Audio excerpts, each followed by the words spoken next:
மலருடன் சேரும் யாவுமே மனம் பெற்று வாழும் நீதியின் புவி வாழ்வை நாமும் தரவே இறை வாழ்வை இன்று பெறவே விரைவாய் வருவோம் தேவன் அருள் பெறுவோம் இறைவன் நிழலில் வாழ்வில் பொருள் பெறுவோம் வாராயிரை திருக்குலவே வாழ்வாய் பேருடனே வாராயிரை திருக்குலவே வாழ்வாய் பேருடனே.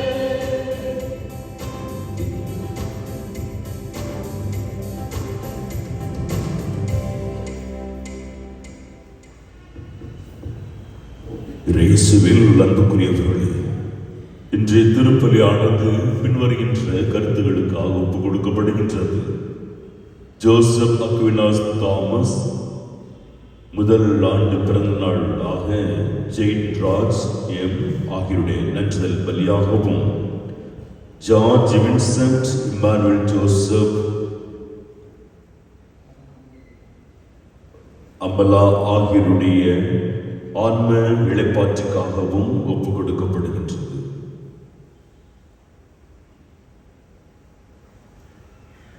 தந்தை மகன் தூயாவியாரின் பெயராலே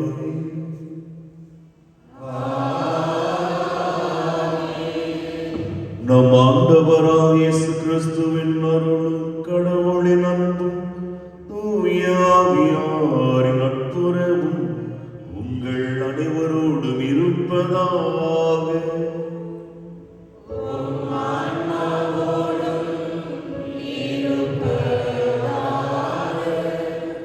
இயேசுவில் அன்புக்குரியவர்களே, பாஸ்க காலம் 6வது ஞாயிற்றுக்கிழமை நமக்கு தருகின்ற அருமையான மைய கருத்து அமைதி.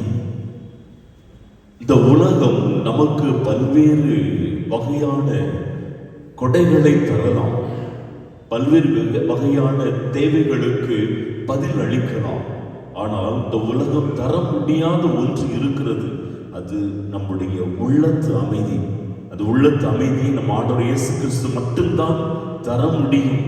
எனவே நம் உள்ளத்தில் நிறைவான அமைதியை பெற்றுக்கொள்ள இந்த பலியில் பங்கேற்போம். எனவே தூய மறைநூல் கொண்டாட தகுதி பெறும் பொருட்டு நம் பாவங்களை ஏற்றுக்கொள்வோம்.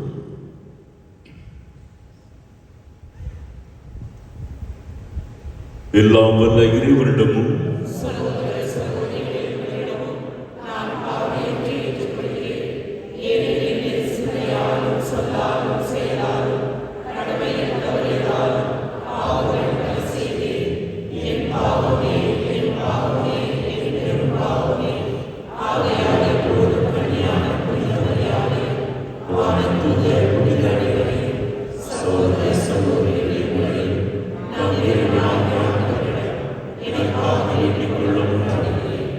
எல்லாம் வல்ல இறைவன் நம் மீது இரக்கம் வைத்து நம் பாவங்களை மன்னித்து நம்மை நிலைவாழ்வு கழித்து செல்வாராக.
மன்றாடுவோமா.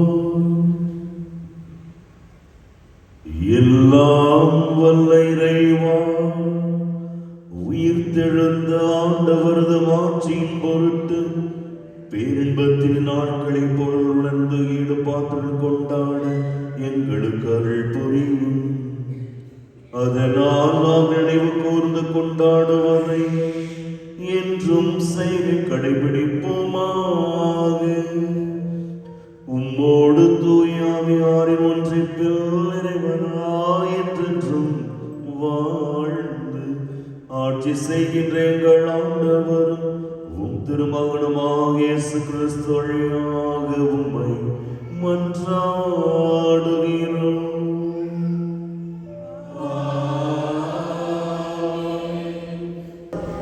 திருத்தூதர் பணிகள் நூலிலிருந்து வாசகம். அதிகாரம் 15 1, 2, 22 முதல் 29 வரையிலான இறைவசனங்கள். அந்நாட்களில் யூதாவில் இருந்து வந்த சிலர், நீங்கள் மோசேயின் முறைப்படி விருத்த சேதனம் செய்து கொள்ளாவிட்டால் மீட்படைய முடியாது என்று சகோதரர் சகோதரிகளுக்கு கற்பித்து வந்தனர். அவர்களுக்கும் பவுல், பர்னபா ஆகியோருக்கும் இடையே பெரும் கருத்து வேறுபாடும் விவாதமும் உண்டாயின. எனவே பவுலும் பர்னபாவும் அவர்களுள் சிலரும் எருசலேமுக்கு சென்று திருத்தூதர்களிடமும் மூப்பர்களிடமும் இந்த சிக்கலை குறித்து கலந்து பேசுமாறு நியமிக்கப்பட்டனர். பின்பு திருத்தூதர்களும் மூப்பர்களும் திருச்சபையார் அனைவரும் தம்முள் சிலரை தேர்ந்தெடுத்து அவர்களை பவுலோடும் பர்னபாவோடும் அந்தியோக்கியாவுக்கு அனுப்புவது என்று தீர்மானித்தனர். அவ்வாறே அவர்கள் சகோதரர்களிடையே முதன்மையான இடம் பெற்றிருந்த பர்சபா என அழைக்கப்பட்ட யூதாவையும் சீலாவையும் தேர்ந்தெடுத்தார்கள். பின்பு அவர்கள் ஒரு கடிதத்தை எழுதி அவர்கள் கையில் கொடுத்து அனுப்பினார்கள். அக்கடிதத்தில் திருத்தூதரும் மூப்பரும் சகோதரருமாகிய நாங்கள் அந்தியோக்கியா, சிரியா, சிசிலியா ஆகிய இடங்களில் உள்ள பிற இனத்து சகோதரர் சகோதரிகளுக்கு வாழ்த்து கூறுகின்றோம். எங்களுள் சிலர் அங்கு வந்து தங்களுடைய பேச்சால் உங்களது மனத்தை குழப்பி உங்களை கலக்கமுறச் செய்தனர் என்று கேள்விப்பட்டோம். இவர்களுக்கு நாங்கள் எந்த கட்டளையும் கொடுக்கவில்லை. எனவே நாங்கள் ஒரு மனதுடன் கூடி வந்து சிலரை தேர்ந்தெடுத்து எம் அன்புக்குரிய பர்னபா, பவுல் ஆகியோரோடு உங்களிடம் அனுப்புவதென்று தீர்மானித்தோம். இவர்கள் இருவரும் நம் ஆண்டவர் இயேசு கிறிஸ்துவுக்காக தங்கள் உயிரையும் கொடுக்க துணிந்தவர்கள். எனவே நாங்கள் யூதாவையும் ஷீலாவையும் உங்களிடம் அனுப்புகிறோம். அவர்கள் நாங்கள் எழுதுகிற இவற்றை தங்கள் வாய்மொழி மூலம் உங்களுக்கு அறிவிப்பார்கள். இன்றியமையாதவற்றை தவிர அதிகமான வேறு எந்த சுமையும் உங்கள் மேல் சுமத்தக்கூடாது என்று தூய ஆவியாரும் நாங்களும் தீர்மானித்தோம். சிலைகளுக்கு படைக்கப்பட்டவை, இரத்தம், கழுத்து நெரிக்கப்பட்டு செத்தவை மற்றும் பரத்தமை ஆகியவற்றை நீங்கள் தவிர்த்து உங்களை காத்து கொள்ளுவது நல்லது. வாழ்த்துக்கள் என்று எழுதியிருந்தார்கள். இது ஆண்டவர் வழங்கும் அருள்வாக்கு. இறைவா உமக்கு நன்றி. பதிலுரை பாடல் பல்லவி. கடவுளே, மக்களினத்தார் எல்லோரும் உம்மை போற்றி புகழ்வார்களாக. கடவுளே, மக்களினத்தார் எல்லாரும் உம்மை போற்றி புகழ்வார்களாக. கடவுளே, என் மீது இறங்கி எமக்கு ஆசி வழங்குவீராக. உம் திருமுக ஒளியை என் மீது வீசுவீராக. அப்பொழுது உலகம் உமது வழியை அறிந்து கொள்ளும். பிற இனத்தார் அனைவரும் நீர் அருளும் மீட்பை உணர்ந்து கொள்வார்கள். பல்லவி. கடவுளே, மக்களினத்தார் எல்லாரும் உம்மை போற்றி புகழ்வார்களாக. வேற்று நாட்டினர் அக்களித்து மகிழ்ச்சியுடன் பாடிடுவாராக. ஏனெனில் நீர் மக்களினங்களை நேர்மையுடன் ஆளுகின்றீர். உலகின் நாடுகளை வழிநடத்துகின்றீர். பல்லவி. கடவுளே, மக்களினத்தார் எல்லாரும் உம்மை போற்றி புகழ்வார்களாக. கடவுளே, மக்களினத்தார் உம்மை புகழ்வார்களாக. மக்கள் எல்லோரும் உம்மை போற்றுவார்களாக. கடவுள் நமக்கு ஆசி வழங்குவாராக. உலகின் கடை எல்லை வரை வாழ்வோர் அவருக்கு அஞ்சுவாராக. பல்லவி. கடவுளே, மக்களினத்தார் எல்லாரும் உம்மை போற்றி புகழ்வார்களாக. இரண்டாம் வாசகம். திருத்தூதர் யோவான் எழுதிய திருவெளிப்பாட்டிலிருந்து வாசகம். தூய ஆவி என்னை ஆட்கொள்ளவே அந்த வானதூதர் ஒரு பெரிய உயர்ந்த மலைக்கு என்னை கொண்டு சென்றார். திருநகரான எருசலேம் கடவுளிடமிருந்து விண்ணகத்தை விட்டு இறங்கி வருவதை எனக்கு காட்டினார். அதில் கடவுளின் மாட்சி விளங்கிற்று. விலையுயர்ந்த கல் போன்றும் படிக்கல் போன்றும் அதன் ஒளி பளிங்கென துலங்கியது. அதை சுற்றி பெரிய உயர்ந்த மதிலும் அதில் 12 வாயில்களும் இருந்தன. வாயில்களுக்கு பொறுப்பாய் 12 வானதூதர்கள் நின்றார்கள். இஸ்ரேல் மக்களுடைய 12 குலங்களின் பெயர்களும் அவ்வாயில்களில் பொறிக்கப்பட்டு இருந்தன. கிழக்கே 3, வடக்கே 3, தெற்கே 3, மேற்கே 3மாக அவை அமைந்திருந்தன. நகரின் மதில் 12 அடிக்கற்களை கொண்டிருந்தது. அவற்றில் ஆட்டுக்குட்டியின் 12 திருத்தூதர்களின் பெயர்களும் எழுதப்பட்டு இருந்தன. நகருக்குள் கோவில் காணப்படவில்லை. ஏனெனில் எல்லாம் வல்ல கடவுளாகிய ஆண்டவரும் ஆட்டுக்குட்டியுமே அதன் கோவில். அந்நகருக்கு ஒளி கொடுக்க கதிரவனோ நிலாவோ தேவைப்படவில்லை. கடவுளின் மாட்சியே அதன் ஒளி, ஆட்டுக்குட்டியே அதன் விளக்கு. இது ஆண்டவர் வழங்கும் அருள்வாக்கு. இறைவா உமக்கு நன்றி.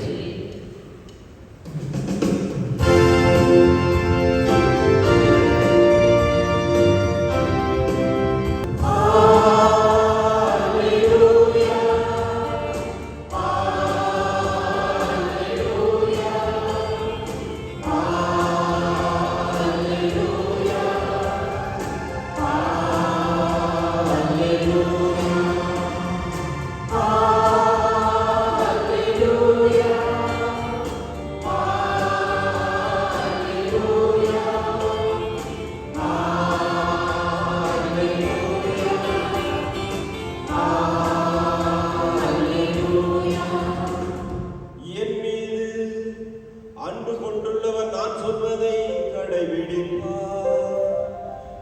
தந்தையும் அவர் மீது அன்பு கொள்வார்.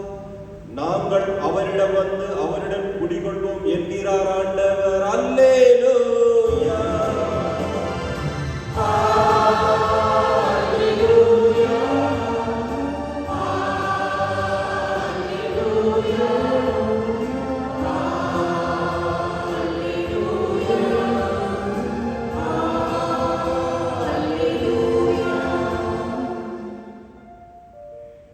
ஆண்டவர் உங்களோடு இருப்பாராக.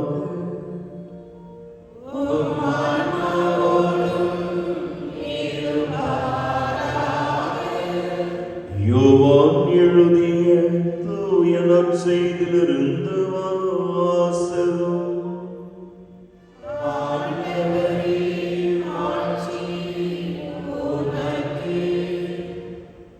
அக்காலத்தில் இயேசு தம் சீடரை நோக்கி கூறியது, என் மீது அன்பு கொண்டுள்ளவர் நான் சொல்வதை கடைபிடிப்பார். என் தந்தையும் அவர் மீது அன்பு கொள்வார். நாங்கள் அவரிடம் வந்து அவருடன் குடிக்கொள்வோம். என் மீது அன்பு கொண்டிராதவர் நான் சொல்வதை கடைபிடிப்பது இல்லை. நீங்கள் கேட்கும் வார்த்தைகள் என்னுடையவை அல்ல, அவை என்னை அனுப்பிய தந்தையுடையவை. உங்களோடு இருக்கும்போது இவற்றையெல்லாம் உங்களிடம் சொல்லிவிட்டேன். என் பெயரால் தந்தை அனுப்ப போகிற தூய ஆவியார் துணையாளர் உங்களுக்கு அனைத்தையும் கற்றுத் தருவார். நான் கூறிய அனைத்தையும் உங்களுக்கு நினைவூட்டுவார். அமைதியை உங்களுக்கு விட்டுச் செல்கின்றேன், என் அமைதியையே உங்களுக்கு அளிக்கிறேன். நான் உங்களுக்கு தரும் அமைதி உலகம் தரும் அமைதி போன்றது அல்ல. நீங்கள் உள்ளம் கலங்க வேண்டாம், மருள வேண்டாம். நான் போகிறேன், பின் உங்களிடம் திரும்பி வருவேன் என்று நான் உங்களிடம் சொன்னதை கேட்டீர்களே. நீங்கள் என் மீது அன்பு கொண்டிருந்தால் நான் தந்தையிடம் செல்வது பற்றி மகிழ்ச்சி அடைவீர்கள்.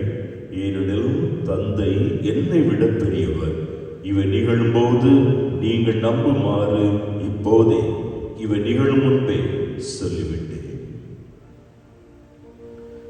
ஆண்டவரின் அருள்வாக்கு.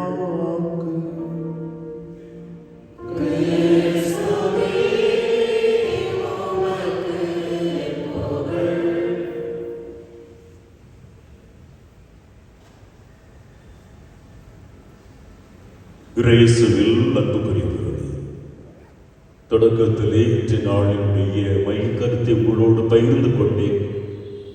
உலகம் பலவற்றை நமக்கு தரலாம், திருப்திப்படுத்தலாம், ஆனால் அது நிரந்தரமான ஒன்று அல்ல. ஆனாலும் அமைதியை, உள்ள அமைதியை, நிறைவான நிலையான அமைதியை இந்த உலகம் நமக்கு தருமா என்று ஒரு கேள்வி கேட்டால் நிச்சயமாக முடியாது. ஏனென்றால் அமைதி என்பது ஓர் அளப்பெரிய கொடை, இறைவனின் கொடை. அது இறைவனால் மட்டும்தான் தர முடியும் என்பதுதான் இன்றைய நாள் நமக்கு தருகின்ற ஒரு அருமையான சிந்தனை. ஒரு தனி மனிதனுடைய அமைதி எப்படிப்பட்டதாக இருக்கிறது என்றால், ஒவ்வொரு மனிதன் சொல்ல நினைக்கலாம், கொஞ்ச நேரம் மௌனமாக இருந்தால் எனக்கு போதும், அல்லது எனக்கு பொருள், பணம், பதவி, பட்டம், கொஞ்ச நேரம் செல் அல்லது சம்பள உயர்வு, இதை கிடைத்தால் எனக்கு போதும், கொஞ்ச நேரம் அமைதியாக இருந்து விடுவேன். சில நேரங்களில் சில மனிதருக்கு இயற்கையை ரசித்தாலே எனக்கு அமைதி வந்துவிடும் என்று நினைப்பது உண்டு. சில வேளைகளில் மனிதர்கள் கொஞ்ச நேரம் பூங்காவுக்கு செல்வோம், காற்றை சுவாசிப்போம், புதிய காற்றை சுவாசிப்போம், அது எனக்கு ஒரு குறிப்பிட்ட நேரத்திற்கு அமைதி தரும் என்று நினைப்பது உண்டு. சிலருக்கு இசையை கேட்டால், சிலருக்கு மழலைகளின் மொழியை கேட்டால், சில நேரங்களில் சிறிது நேரம் அமைதி கிடைப்பது உண்டு. இதை விட இன்னும் சற்று அதிகப்படியா பார்க்கின்ற பொழுது, தியானம் செய்கின்ற பொழுது, யோகா செய்கின்ற பொழுது ஒரு மனிதன் தனக்கு தேவையான அமைதியை தேடிக் கொள்கின்றான். ஆனால் இது நிரந்தரமான அமைதி அல்ல. அதே போல இது ஒரு தனிப்பட்ட மனிதனுடைய குறிப்பிட்ட நேரத்திற்காக தேடிக்கொள்கின்ற ஒரு அமைதி. இந்த உலக நாடுகள் கூட உலகளாவிய விதத்திலே உலக மக்கள் அனைவருக்குமே அமைதியை தர வேண்டும் என்று உலக நாடுகள் அனைத்து விரும்புகின்றன. தான் இருக்கும் இடம், தான் வாழ்கின்ற தெரு, தான் வாழ்கின்ற நாடு, தான் வாழ்கின்ற உலகம் முழுவதுமே அமைதி பூங்காவாக இருக்க வேண்டும் என்று மனிதன் விரும்புகிறான். எனவேதான் உலக நாடுகள் சில முயற்சிகளை எடுத்துக்கொள்கின்றன. அதற்காகத்தான் இந்த அமைதி நிலவச் செய்வதற்காகத்தான் உலக நாடுகள் நோபல் அமைதி பரிசு என்பதையும் கொடுக்கின்றது. நோபல் பரிசு அமைதியை விரும்புகின்றவர்களுக்கு, அமைதி கொண்டு வருகின்றவர்களுக்கு நோபல் பரிசு உலகளாவிய விதத்தில் கொடுக்கப்படுகின்றது. ஒரு புள்ளியியல் சொல்லுகிறது 1901 இருந்து 2024 வரைக்கும் 142 நோபல் பரிசுகள் அமைதிக்கான முறையில் கொடுக்கப்பட்டு இருக்கிறது. 111 நோபல் பரிசுகள் தனிப்பட்ட நபருக்காகவும், 34 நோபல் பரிசுகள் ஒரு நிறுவனங்களுக்காகவும், பல்வேறு நிறுவனங்களுக்காகவும் கொடுக்கப்பட்டதாக ஒரு புள்ளியில் விவரம் சொல்லுகிறது. இது என்னென்ன காரணங்களுக்காக இந்த நோபல் அமைதி பரிசு கொடுக்கப்படும் என்று பார்த்தால் சில நோக்கங்கள் இருக்கின்றன. என்னென்ன நோக்கங்கள்? போர்கள், வன்முறைகள், இவற்றையெல்லாம் விரும்பாதவர்கள், இவற்றையெல்லாம் தவிர்க்கின்றவர்கள், தவிர்ப்பதற்காக போராடுகின்றவர்கள், இவர்களுக்கு பரிசு கொடுக்கப்படுகின்றன. மனிதனுடைய உரிமைகள் கொடுக்கப்பட வேண்டும், பாதுகாக்கப்பட வேண்டும். குறிப்பாக குழந்தைகள், பெண்கள், இவர்களுக்கான உரிமைகள் பாதுகாக்கப்படுவதற்காக போராடுகின்றவர்களுக்கு நோபல் அமைதி பரிசு வழங்கப்படுகிறது. ஒரு நாடு இன்னொரு நாட்டினால் அடிமைப்படுத்தப்படுகின்ற பொழுது மீண்டும் அந்த நாடு சுதந்திரம் பெறுவதற்காக போராடுகின்றவர்களுக்கு நோபல் அமைதி பரிசு கொடுக்கப்படுகிறது. அது மட்டுமல்ல, ஒரு மனித சமுதாயம் நோயின்றி வாழ வேண்டும், உடல் நலத்தோடு வாழ வேண்டும். உடல் நலத்தோடு வாழ்கின்ற மனிதனும் அமைதியாக வாழ முடியும் என்ற காரணத்தினால் அதற்காக போராடுகின்றவர்களுக்கும் நோபல் அமைதி பரிசு கொடுக்கப்படுகிறது. நிறைய பேர் வாங்கியிருக்கிறாங்க. யாரெல்லாம் என்று பார்க்கின்ற பொழுது குறிப்பிட்ட 3 நபர்களை உதாரணமாக சொல்ல ஆசைப்படுகிறேன். முதல்ல அன்னை தெரசா. உடல் நோயில் வருந்துகின்றவர்களுக்கு அமைதியை, அந்த நோயிலிருந்து விடுபட்டு அவர்கள் அமைதி தர வேண்டும் என்று அவர் விரும்பிய காரணத்தினால் 1979 ஆண்டு அவருக்கு கொடுக்கப்படுகிறது. திபெத் நாட்டை சார்ந்த தலாய் லாமா அவர்களுக்கு 1989 ஆண்டு கொடுக்கப்படுகிறது. தென்னாப்பிரிக்க நாட்டை சார்ந்த நெல்சன் மண்டேலா அவர்களுக்கு 1993 ஆண்டு நோபல் அமைதி பரிசு கொடுக்கப்படுகிறது. ஏன் இந்த பரிசுகள் இன்னும் கண்டிப்பாக கொடுக்கப்பட்டு கொண்டு இருக்க வேண்டும்? 2024 வரைக்கும் என்ற புள்ளி விவரத்தை தான் நான் பார்த்திருக்கிறேன். ஏன் அந்த நோபல் அமைதி பரிசு கொடுக்கப்படும் என்று பார்த்தால், இந்த உலக மக்கள் அனைவரும் அமைதியில் வாழ வேண்டும். அந்த அமைதியை தூண்டுவதற்காகத்தான் யாரெல்லாம் இதற்காக போராடுகின்றார்களோ அவர்களுக்கு என்று இந்த பரிசு கொடுக்கப்படுகின்ற பொழுது அமைதியை மக்கள் விரும்புவார்கள், தேடுவார்கள், அவர்களுக்கு வேண்டிய அமைதி கிடைக்கும் என்பதற்காகத்தான். அந்த உலக நாடுகள் மட்டுமல்ல, மனிதனும் சில வேளைகளில் தனிப்பட்ட விதத்திலே முயற்சி எடுக்கிறார். மனித முயற்சி என்ன தெரியுமா? சில வேளைகளிலே அமைதி பேரணி நடைபெறுகிறது. சில வேளைகளில் அமைதி வேண்டும் என்ற பதாகைகளை மக்கள் ஏந்தி செல்வதை நாம் பார்த்திருக்கிறோம். நம்முடைய இடங்களுக்கு கூட, குறிப்பாக கிறிஸ்தவர்கள் குடில்களை கிறிஸ்துமஸ் தின விழா பொழுது நம்முடைய வீடுகளில் குடில்கள் அமைக்கப்படுகின்ற பொழுது குடில்களுக்கான பரிசுகள் கொடுக்கப்படும். பங்கு தந்தையர் அந்த குடில்களை பார்த்து அதை மதிப்பீடு செய்து சில நல்ல பரிசுகள் வழங்குவார்கள். யார் அதில் மிக முக்கியமாக பரிசு பெறுவார் தெரியுமா? அவர்கள் போர் வேண்டாம், குடில் அமைக்கின்றார்கள், போர் வேண்டாம், வன்முறைகள் வேண்டாம், வறுமை வேண்டாம், அல்லது எந்த விதமான அசம்பாவிதங்கள் வேண்டாம், அட்டுழியங்கள் வேண்டாம், அமைதி வேண்டும். இந்த 2 விதமான எதிர் விதமான சிந்தனைகளை மக்கள் கொடுக்கின்றார்கள். குடிலே இந்த விதமான கருத்துக்களை வழங்குகின்றார்கள். அவர்களுக்கு பரிசுகள் வழங்கப்படுகின்றன. கடந்த ஆண்டு என்னுடைய குருமடத்திலே குருமானவர்கள் தன்னுடைய இல்லங்களுக்கு செல்வதற்கு முன்னதாக இந்த குருமடத்திலே குடில் அமைத்திருந்தார்கள். அவர்கள் அமைத்திருந்த குடிலும் இதைத்தான் சித்தரித்து காண்பித்தது. ஒருபுறம் போர்களில் ஏற்படுகின்ற விளைவுகள், அதனால் ஏற்படுகின்ற அந்த அமைதியற்ற ஒரு சூழல், இவை வேண்டாம், கிறிஸ்து நமக்கு அமைதி கொண்டு வந்திருக்கிறார், உங்கள் உள்ளங்களுக்கு நல்ல மனதுக்கு அமைதி உண்டாக என்று சித்தரிக்கின்ற விதத்திலே அவர்கள் எடுத்து இருந்தார்கள். இவற்றை பார்க்கின்ற பொழுது ஒரு தனிப்பட்ட மனிதனும் அமைதியை விரும்புகின்றார். சில நேரங்களில் வரைபடங்கள் போட்டி வருகின்ற பொழுது கூட இத்தகைய சிந்தனைகளை கொடுத்து அமைதி நிலைநாட்டக்கூடிய விதத்திலே படங்கள் வரைந்து அதற்கான பரிசுகளை தட்டி செல்கின்றவர்கள் இருக்கின்றார்கள். ஆனால் எப்பொழுது அமைதி கிடைக்காமல் போகிறது?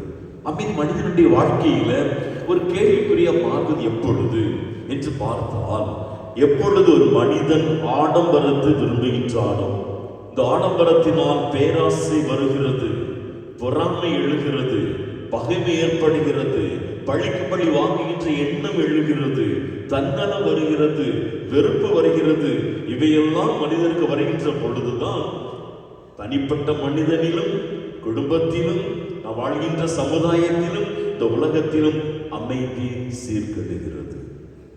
எனவேதான் ஆண்டவர் இயேசு கிறிஸ்து சொல்கிறார், உங்களுக்கு உலகம் தர இயலாத அமைதியை நான் தரப்போகிறேன். எப்பொழுது அவர் அந்த அமைதிக்கான வார்த்தை சொன்னார் தெரியுமா? எப்பொழுது அந்த அவருடைய சீடர்கள் கலக்கத்தோடு, பயத்தோடு, அவநம்பிக்கையோடு, குழப்பத்தோடு, துயரத்தோடு அவர்கள் இருந்தார்களோ, காத்திருந்தார்களோ, அந்த சூழ்நிலையில் தான் ஆண்டவர் இயேசு கிறிஸ்து அவர்கள் முன் தோன்றி அமைதி உண்டாகுக, இந்த அமைதி உண்டாகுக என்ற வார்த்தையுடைய பொருள் என்ன என்று பார்க்கின்ற பொழுது, நீங்கள் இனிமேல் கவலைப்பட வேண்டாம், பயப்பட வேண்டாம், அருள வேண்டாம், அஞ்ச வேண்டாம், நான் உங்களோடு இருக்கிறேன், உலகம் முடிவரை நான் உங்களோடு இருக்கிறேன். அது மட்டுமல்ல, இந்த வார்த்தையை பழைய ஏற்பாட்டிலும் கடவுளும் சொல்லுகிறார். விடுதலை பயண நூலில் பார்க்கின்ற பொழுது, ஆண்டவர் உங்களுக்காக போரிடுவார், எனவே அமைதியாக இருங்கள். அப்படின்னு என்ன அர்த்தம்? தனிப்பட்ட ஒவ்வொரு மனித வாழ்க்கையில் ஒரு போராட்டம் இருக்கிறது. வெளி உலகில் நாடுகள், ஒரு நாடு இன்னொரு நாட்டோடு போரிடலாம், அது வேறு விஷயம். ஆனால் ஒரு தனிப்பட்ட மனிதனுடைய வாழ்க்கையிலும் போராட்டம் நடந்து கொண்டிருக்கு என்று சொன்னால், கலக்கம், கவலை, துயரம், துக்கம், இது போன்ற சிந்தனைகளால் போராட்டம் நடைபெறுகின்ற பொழுது, ஆண்டவர் உங்களோடு இருக்கிறார், நான் உங்களோடு இருக்கிறேன் என்பதுதான் ஆண்டவர் இன்று தருகின்ற அமைதியான செய்தி. இந்த செய்தியானது கிறிஸ்துவின் பிறப்பின் பொழுது கொடுக்கப்பட்டது. யாருக்கு? நல்ல மனம் படைத்தவர்களுக்கு தான் அமைதி. அவருடைய உயிர்ப்பின் பொழுது இந்த செய்தி தரப்படுகிறது, உங்களுக்கு அமைதி உண்டாகுக. ஆனால் ஒவ்வொரு ஆண்டும், ஆண்டின் தொடக்க நாளில் எண்ணிக்கை நூல் 6வது ஏல் ஒவ்வொரு ஆண்டு வாசிக்கின்ற பொழுதும் அங்கு வாசிக்கப்படுகின்ற இறை வாக்கியம் என்ன தெரியுமா? ஆண்டவர் தமது திருமுகத்தை உங்கள் மீது திருப்பி உங்களுக்கு அமைதி அருள்வாராக. அப்படின்னு என்ன அர்த்தம்? ஒவ்வொரு நாள், ஒவ்வொரு ஆண்டும் தொடங்குகின்ற பொழுது, நான் உங்களோடு இருக்கிறேன், அஞ்ச வேண்டாம், பயப்பட வேண்டாம் என்ற அமைதி செய்தி ஆண்டவருக்கு தந்திருக்கிறார். எனவே அன்புக்குரியவர்களே, இந்த நாளில் ஆண்டவர் நமக்கு உலகம் தரக்கூடிய அமைதி தந்திருக்கிறார். அந்த அமைதியை நாம் ஒவ்வொரு நாள் கொடுத்து கொண்டிருக்கிறோம். எப்பொழுது தெரியுமா? எப்பொழுதெல்லாம் திருப்பலில் பங்கு பெற்றுக் கொண்டிருக்கிறோமோ அப்பொழுது நாம் ஒருவர் மற்றவரோடு அமைதியை பகிர்ந்து கொள்கிறோம், ஒருவருக்கு ஒரு அமைதியை அறிவித்துக் கொள்வோம்.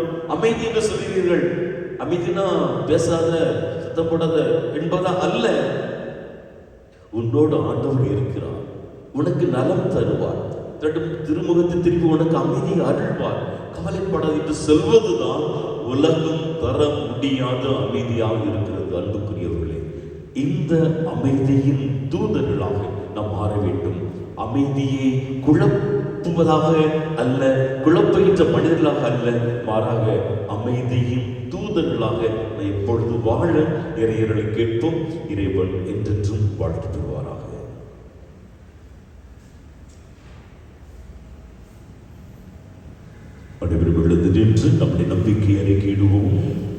ஒரே கடவுளை நம்புகிறேன். விண்ணகமும் மண்ணகமும் காண்பவை காணாதவை யாவும் படைத்த எல்லாம் வல்ல தந்தை அவரே, கடவுளின் ஒரே மகனாய் உதித்த ஒரே ஆண்டவர் இயேசு கிறிஸ்துவை நம்புகிறேன். இவர் காலங்களுக்கெல்லாம் முன்பே தந்தையிடமிருந்து பிறந்தார். கடவுளினின்று கடவுளாக, ஒளியினின்று ஒளியாக, உண்மை கடவுளினின்று உண்மை கடவுளாக உதித்தவர். இவர் உதித்தவர் உண்டாக்கப்பட்டவர் அல்ல, தந்தையோடு ஒரே பொருளானவர். இவர் வழியாகவே யாவும் படைக்கப்பட்டன. மனிதர் நமக்காகவும் நம் மீட்புக்காகவும் விண்ணகமிருந்து இறங்கினார். தூய ஆவியார் கன்னிமரியிடம் உடலெடுத்து மனிதரானார். மேலும் நமக்காக போந்தி பிலாத்தின் அதிகாரத்தில் சிலுவையில் அறையப்பட்டு பாடுபட்டு இறந்து அடக்கம் செய்யப்பட்டார். மறைநூலின்படி மூன்றாம் நாள் உயிர்த்தெழுந்தார். விண்ணகத்துக்கு எழுந்தருளி எல்லாம் வல்ல தந்தையின் வலப்பக்கம் வீற்றிருக்கிறார். வாழ்வோரையும் இறந்தோரையும் தீர்ப்பிட ஆட்சியுடன் மீண்டும் வர இருக்கின்றார். அவரது ஆட்சிக்கு முடிவீராது. தந்தையிடமிருந்தும் மகளிடமிருந்தும் புறப்படும் ஆண்டவரும் உயிரும் அனுபவமான தூய ஆவியாரை நம்புகிறேன். இவர் தந்தையோடும் மகனோடும் ஒன்றாக ஆராதனையும் மாட்சியும் பெறுகின்றார்.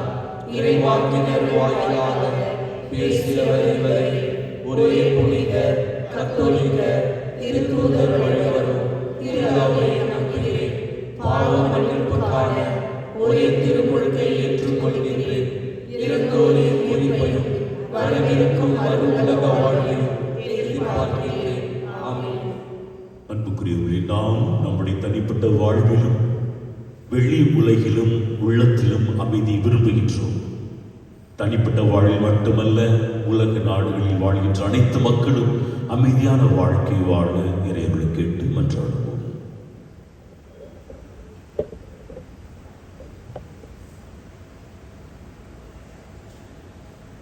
உங்கள் பதில் ஆண்டவரே எங்கள் மன்றாட்டை கேட்டருளும். ஆண்டவரே, எங்கள் மன்றாட்டை கேட்டருளும். அன்பே உருவான எம் இறைவன், எம் திருத்தந்தை 14ஆம் லியோ, பேராயர்கள், ஏனைய ஆயர்கள், குருக்கள், துறவரத்தார் ஆகிய அனைவரும் அன்பு மொழியை பின்பற்றி அனைவரும் இறை பற்றுடனும் அமைதியுடனும் வாழ செய்ய அருள் தர வேண்டும் என்று இறைவா உம்மை மன்றாடுகிறோம். ஆண்டவரே, எங்கள் மன்றாட்டை கேட்டருளும். நல் வழிகாட்டும் எம் இறைவா, நாட்டு தலைவர்கள், சமூக தலைவர்கள் தம் மக்களை அன்பு, அமைதி மற்றும் மகிழ்ச்சியால் நிரம்ப அவர்களுக்கு தேவையான நல் மனதை தர வேண்டும் என்று இறைவா உம்மை மன்றாடுகிறோம். ஆண்டவரே, எங்கள் மன்றாட்டை கேட்டருளும். பாசமிகு எம் இறைவா, எங்கள் குடும்பங்களில் கணவன் மனைவி இடையேயும் பெற்றோர் பிள்ளைகள் இடையேயும் உறவினர்கள் மத்தியிலும் சுயநலமற்ற அன்பு மட்டும் அடித்தளமாக இருக்க உதவிட வேண்டும் என்று இறைவா உம்மை மன்றாடுகிறோம். ஆண்டவரே, எங்கள் மன்றாட்டை கேட்டருளும். அருளின் நிறைவான எம் இறைவா, எம் பங்கு மக்கள் அனைவரும் ஒருவரை ஒருவர் அன்பு செய்து அமைதியோடும் ஒற்றுமையோடும் மகிழ்ச்சியோடும் வாழ்ந்திட வரம் தர வேண்டும் என்று இறைவா உம்மை மன்றாடுகிறோம். நமது தனிப்பட்ட தேவனுக்காகவும் சிறிது நேர பௌனமாக மன்றாடுவோம்.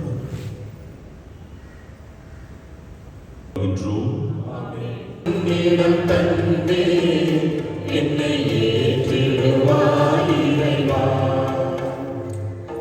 இருப்பதெல்லாம் கொடுத்து விட்டு உன்னை போல் மாற்றிடுவாய்.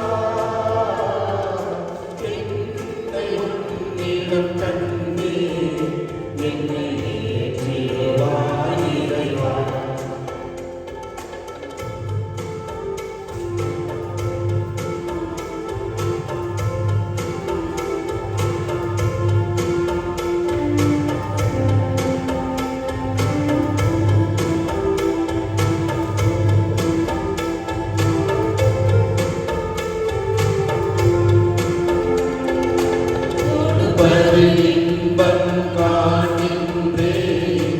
கோடி சுகம் அதில் பெறுகின்றே கொடுப்பதில் இன்பம் காண்கின்றே கோடி சுகம் அதில் பெறுகின்றே என்னிடத்தில் என்ன உண்டு எல்லாம் நீ தந்த கொடைதானே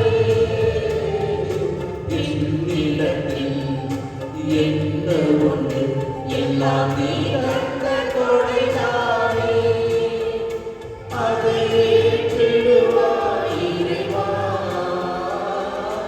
என்னை உன்னிடம் கண்டே என்னை ஏற்றிடுவாய் இறைவா.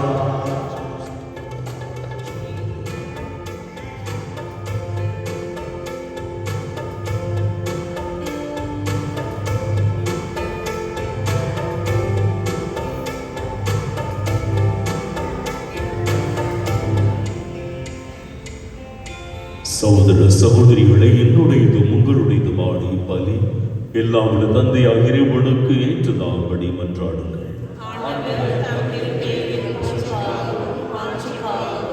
நமது நன்மைக்காகவும் பேதர்களை அடையாளக்காகவும் உமது கையிட்ட வழியை ஏற்றுக்கொள்வாராக.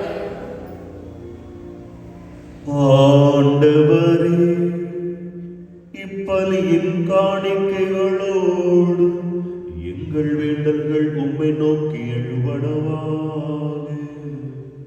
இவ்வாறு நாங்கள் உமது நேர்மையால் தூய்மையாக்கப்பட்டு உமது பேரிரக்கத்தின் அருள் அடையாளங்களை பெற்றுக்கொள்ள தகுதி பெறுவோமாக. எங்கள் ஆண்டவராகிய கிறிஸ்து வழியாக உம்மை மன்றாடுகின்றோம்.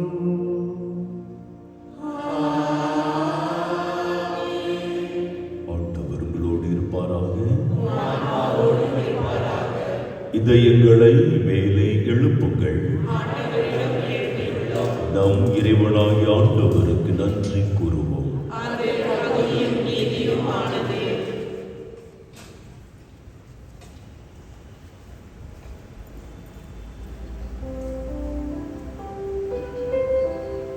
ஆண்டவரே, எக்காலத்தில் உம்மை புகழ்ந்துரைப்பது எல்லாவற்றுக்கும் மேலாக எங்கள் பாஸ்கவாகிய கிறிஸ்து பலியான சிறப்பான காலத்தில் உம்மை இன்னும் மிகுதியாக வாழ்த்தி போற்றுவதும் மெய்யாகவே தகுதியும் நீதியுமாகும் எங்கள் கடமையும் மீட்புக்குரிய செயலுமாகும். கிறிஸ்து எங்களுக்காக இன்னும் தொடர்ந்து தம்மை கையளித்து உமது திருமுன் இடையராத பரிந்து பேசி எங்களை பாதுகாத்து வருகின்றார். பலியான அவர் இனிமேல் சாக மாட்டார். கொலை செய்யப்பட்டவர் என்றும் வாழ்கின்றார். பாஸ்க மகிழ்ச்சி பொங்க அனைத்துலகின் மாந்தர் அனைவரும் மக்களிக்கின்றனர். அவ்வாறே ஆற்றல் மிக்கோரும் அதிகாரம் கொண்ட தூதர்களும் உம்மை புகழ்ந்து பாடுவதாவது.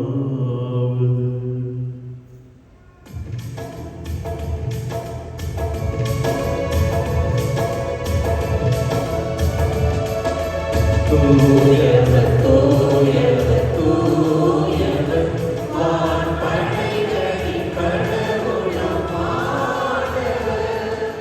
விண்ணகமும் மண்ணகமும் உமது மாட்சியால் நிறைந்துள்ளன. உன்னதங்களிலே ஓசானா, உன்னதங்களிலே ஓசானா. ஆண்டவர் பெயரால் வருகிறவர் ஆசி பெற்றவர். உன்னதங்களிலே ஓசானா, உன்னதங்களிலே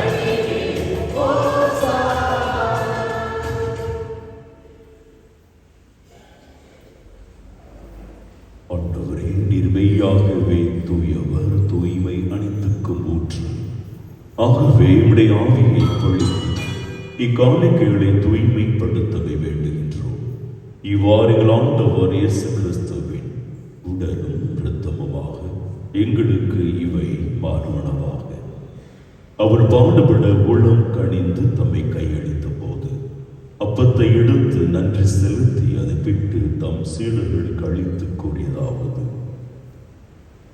அனைவரும் இதிலிருந்து பெற்று உண்ணுங்கள், ஏனெனில் இது உங்களுக்காக கையளிக்கப்படும் என் உடல்.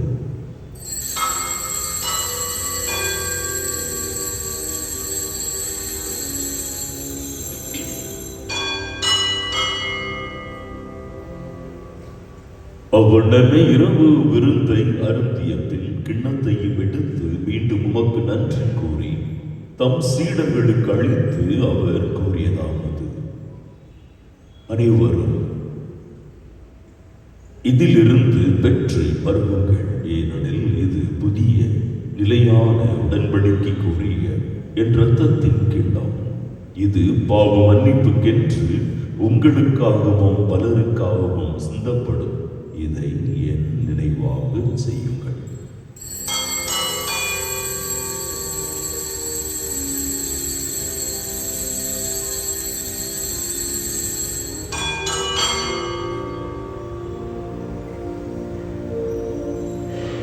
நம்பிக்கையின் மறைபொருள்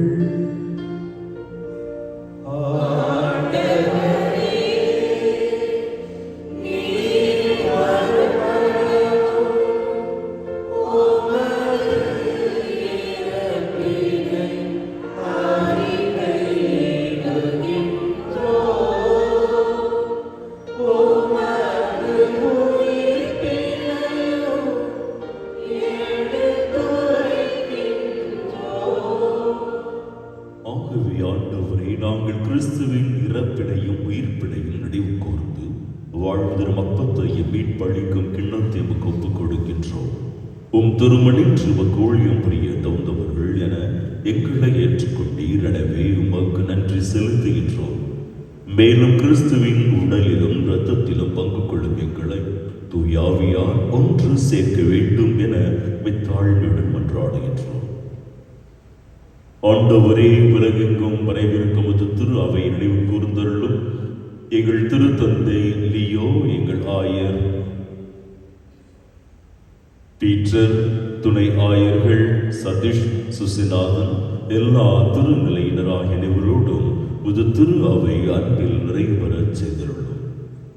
மேலும் உயிர்த்தெழும் எதிர்நோக்குடன் துயில் கொள்ளும் எங்கள் சகோதர சகோதரிகளையும் இறந்தோர் அனைவரையும் இரக்கத்துடன் நினைவு கூர்ந்து உமது திருமுக ஒளியினுள் ஏற்றருளும். எங்கள் அனைவர் மீதும் இரக்கமாயிரும்.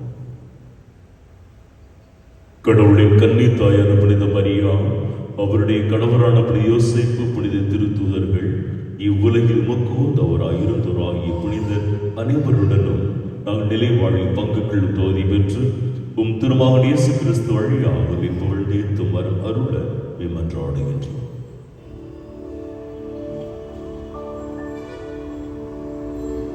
இவர் வழியாக இவரோடு இவரில் எல்லாம் வல்ல இறைவனாகிய தந்தையே, தூய ஆவியாரின் ஒன்றி எல்லா புகழும் ஆட்சியும் என்றென்றும் உமக்கு உரியதே.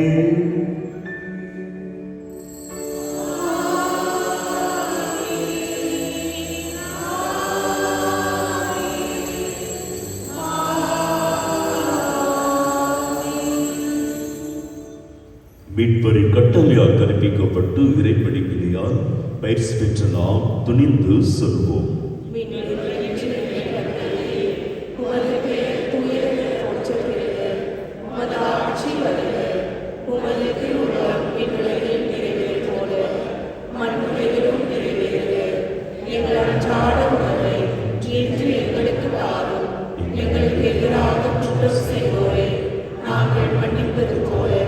எங்கள் குற்றங்களை மன்னியும், எங்களை சோதனைக்கு உட்படுத்தாதே, தீமையிலிருந்து எங்களை விடுவித்தருளும். ஆண்டவரே, தீமை அனைத்திலிருந்தும் எங்களை விடுவித்து எங்கள் வாழ்நாளில் அமைதியை கனிவுடன் அருளை மன்றாடுகின்றோம். உமது இரக்கத்தின் உதவியால் நாங்கள் பாவத்திலிருந்து எப்போது விடுதலை பெற்று யாமதொரு கலக்கமும் இன்றி நலமாயிருப்போமாக. நாங்கள் எதிர்நோக்கி இருக்கும் பேரின்பத்துக்காகவும் என் மீட்பராக இயேசு கிறிஸ்துவின் வருகைக்காகவும் காத்திருக்கின்றோம்.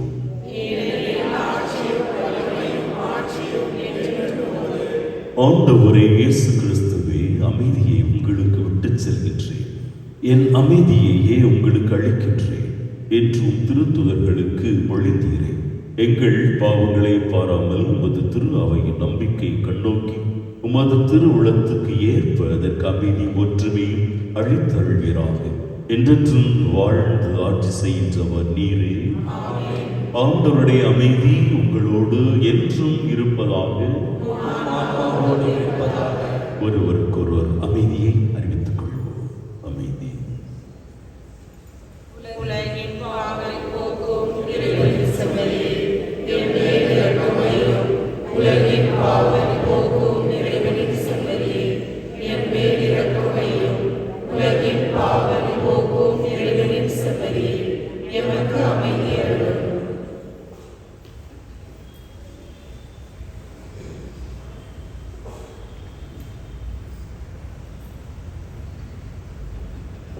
இதோ இறைவனின் செம்மறி, இதோ உலகின் பாவங்களை போக்குபவர். செம்மறியின் விருந்துக்கு அழைக்க பெற்றோர் பேர் பெற்றோர். என் ஆண்டவரே,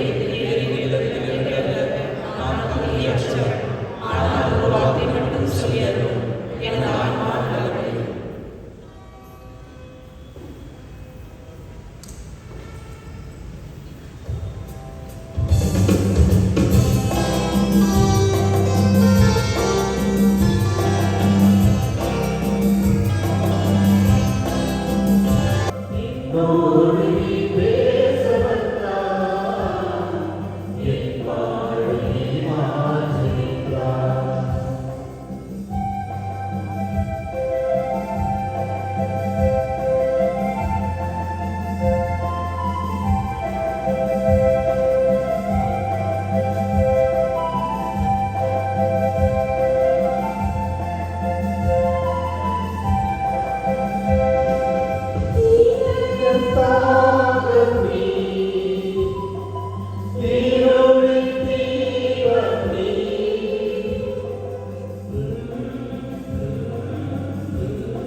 யூபிலி ஆண்டின் இறைவேண்டல்.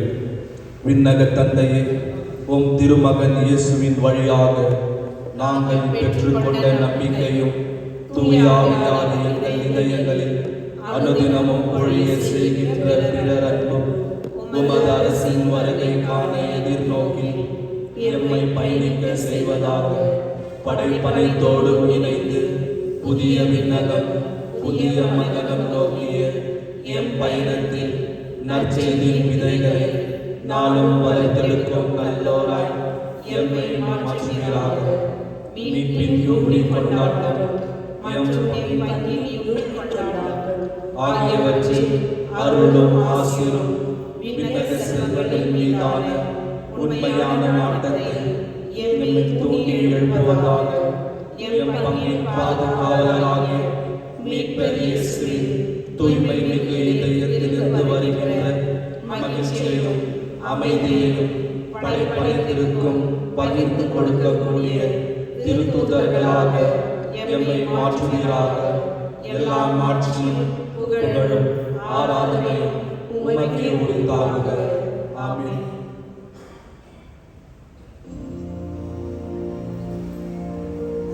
மன்றாடுவோமாக. என்றென்றும் உள்ள எல்லாம் வல்ல இறைவா, கிறிஸ்துவின் உயிர்ப்பினாலே வாழ்வுக்கு எங்களை புதுப்பித்தி பாஸ்கருளடையாளத்தின் கனிகளை எங்களில் பெருகச் செய்து எங்கள் உள்ளங்களில் மீட்பளிக்கும் உணவின் ஆற்றலை பொழிந்தருள்வீராக.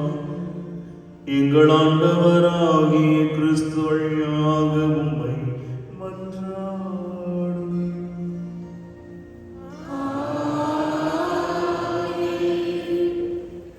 அறிவிப்புகள்.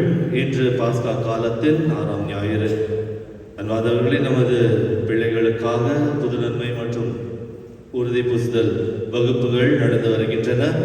இவர்களை நீங்கள் தவறாமல் அனுப்ப வேண்டும் என கேட்டுக்கொள்கின்றோம். சென்ற வாரத்தில் மழையின் காரணமாக சில நாட்கள் இந்த வகுப்புகள் நடைபெறவில்லை. ஆனால் இனிவரும் நாட்களில் அனைவருக்கும் இந்த வகுப்புகள் இருக்கின்றன. என்றால் இன்னும் சிறிது நாட்கள் மட்டும்தான் இந்த வகுப்புகள் நடைபெறும். அதனால் உங்கள் பிள்ளைகளை தவறாமல் இந்த மறைக்கல்விக்கு, புது நன்மை மற்றும் உறுதி பூசுதல் மறைக்கல்விக்கு நீங்கள் அனுப்ப வேண்டும் என கேட்டுக்கொள்கின்றோம்.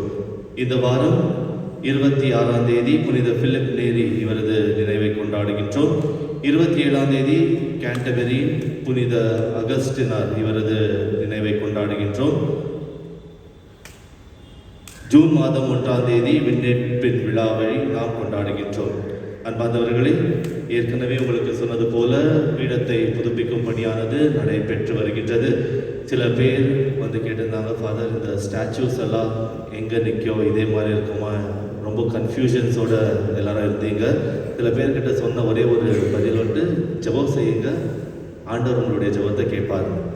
அதே போல் உங்கள் ஜெபத்தை ஆண்டவர் கேட்டிருக்கின்றார்.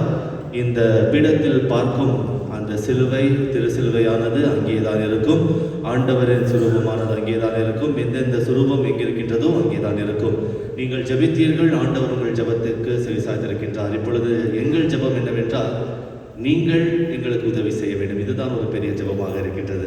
ஏனென்றால் இந்த பணியை முடிப்பதற்காக இன்னும் நிதி தேவையாக இருக்கின்றது.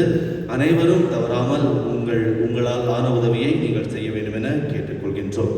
சென்ற வாரத்திற்கு நீங்கள் தந்த கொடை 51,860 ரூபாய். உங்கள் தாராள மனதுக்கு நன்றி.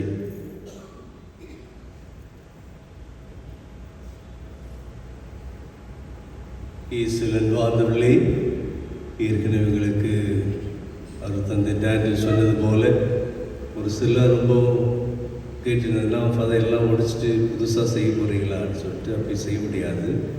இருக்கிறத வச்சு அழகுபடுத்தலாம்னு சொல்லிட்டு தான் என்னுடைய ஒரு எண்ணம். ஆகவே இங்கே நீங்கள் பார்க்கின்ற இந்த அமைப்பு இப்படிதான் இருக்கும், ஆனால் அழகாக தெரியும். அதை நாம் அழகுபடுத்திய பிறகு அவனுடைய தாராள நன்கொடைகளை தருமாறு அன்போடு கேட்டுக்கொள்கின்றேன்.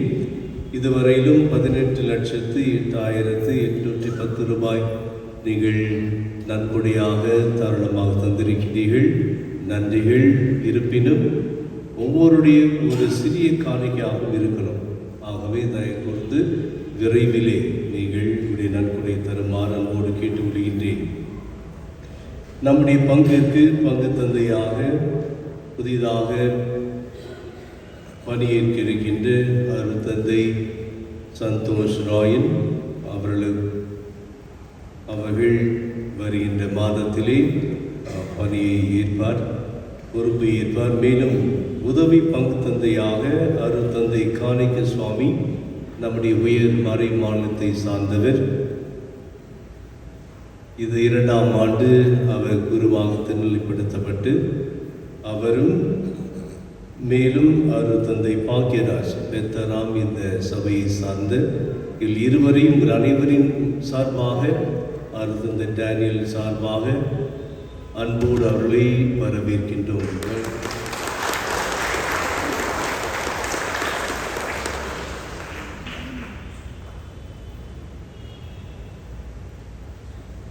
அன்பார்ந்தவர்களே, ஏற்கனவே இப்பொழுது நமது அருள் தந்தை சொல்லியிருக்கின்றார், புதிய பங்கு தந்தை நமது பங்கிற்கு வரப்போகிறார். அப்போதான் ஒரு பெரிய கொஸ்டின், நம்ம சாமியார் எங்கே போகிறார்? நமது பங்கு தந்தை மேதகு ஜோசப் சூசைநாதன் அவர்கள் புனித அன்னை திருத்தலத்திற்கு அதிபர் தந்தையாக பதவியேற்றிருக்கின்றார். அன்பானவர்களே, இது நம் அனைவருக்கும் ஒரு மகிழ்ச்சியான ஒரு செய்தி. ஏனென்றால் நம்மில் ஒருவர் ஒரு பெரிய பதவிக்கு ஏற்றப்பட்டிருக்கின்றார். அதே போல் ஒரு துக்கமான ஒரு செய்தி கூட. ஏனென்றால் நம்மோடு இருந்து பழகியவர் நம்மை விட்டு இன்னொரு பங்குக்கு போகும்போது எல்லாருக்கும் ஒரு துக்கம் இருந்தே தான் இருக்கும். இருக்குது இல்லையா? கேட்கல, இருக்குதா இல்லையா? ஆனாலும் மகிழ்ச்சியோடு நாம் இவர்களுக்கு அந்த விடாப்பிரையை நாம் தர வேண்டும். அதுதான் நமது கடமையாக இருக்கின்றது. இப்பொழுது நமது பாசமிகு ஏசி தாஸ் அவர்கள் நமது பங்கு தந்தையை பற்றி சில வார்த்தையை சொல்வார்கள்.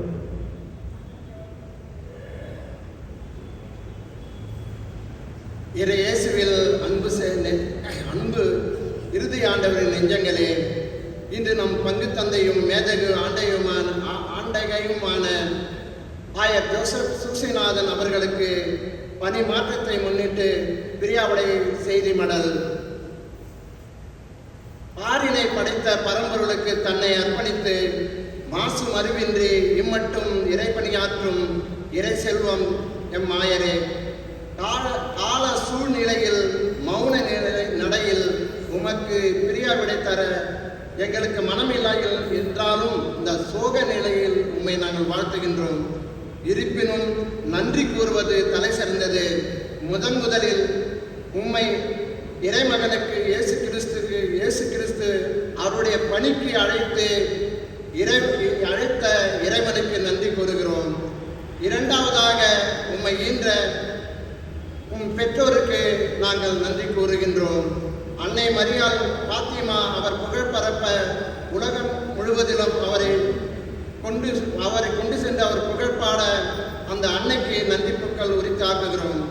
வான்மழை வறண்ட நிலங்களை விளைநிலமாக மாற்றுகிறது. அதுபோல் ஆன்மீகத்தில் வருண்டிருந்த எங்களை உம்முடைய மறை உரை மூலமும் ஜப வழிபாட்டின் மூலமும் புன்சிரிப்பின் மூலமாக மலர செய்த எம் அன்பு தந்தையை உம்மை வாழ்த்துகின்றோம். குருக்கள் தோட்டம் விசுவாசிகள் கல்லறைகள் சீரமைத்து புது புலியுடன் செய்தவரே, பெருந்தவமே, எம் பங்கின் உதவி அருட்தந்தைகளை கொண்டு வாலிப பிள்ளைகளை பற்பல நிகழ்ச்சிகளை நடத்தி அவர்களை சிறப்புற செய்த ஞான மேய்ப்பரே, எம் பங்கின் நிதி நிலையை அறிந்து ஆலய சீரமைப்பு பணியை திறம்பட செய்ய செயல் திட்டமிட்டு செயல்படும் மாமணியே, இவ்வாறு இறைப்பணியில் இன்னும் பற்பலகள் உள்ளன. கால சுருக்கத்தில் நாங்கள் சுருக்கமாக வாழ்த்தி இருக்கின்றோம். ஆகையால் இதில் மனதில் நாங்கள் உம்முடைய பணிகளை மன நிறைவாக நாங்கள் வைத்துள்ளோம்.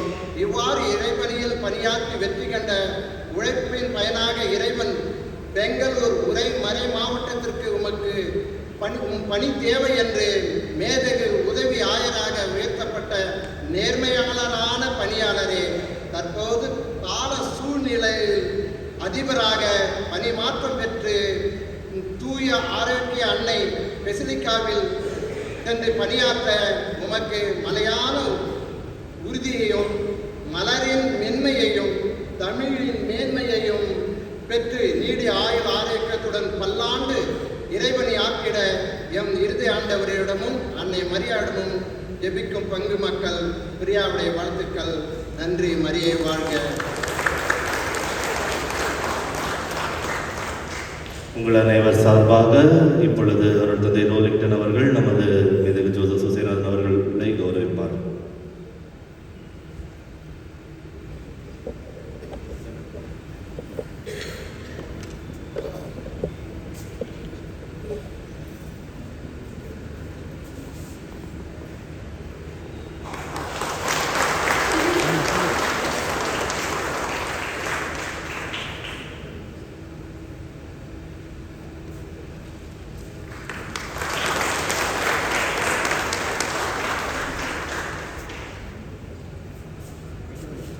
இயேசுவின் நாள்களே மிக்க மகிழ்ச்சி, நிறைய வாழ்த்துதல். ஆகவே உங்களுடைய ஜெபம், அன்பு இவைகளை கண்டு மிக்க மகிழ்ச்சி அடைகின்றேன். நேரமில்லை, ஆகவே மற்ற சமயத்திலும் உங்களை சந்தித்து அல்லது திருப்பலி பங்கேற்கின்ற சமயத்தில் நான் என்னுடைய முழுமையான உள்ளார்ந்த என்னுடைய நன்றியர்களை நான் உங்களுக்கு சமர்ப்பிக்கின்றேன். அனைவருக்கும் என்னுடைய உளமார்ந்த நன்றிகள், அருமையான வார்த்தைகள். ஆகவே அனைவருக்கும் என்னுடைய விசேஷ விதத்தின் நன்றி மற்றும் உங்களுக்காக நான் நிச்சயமாக ஜெபிப்பேன்.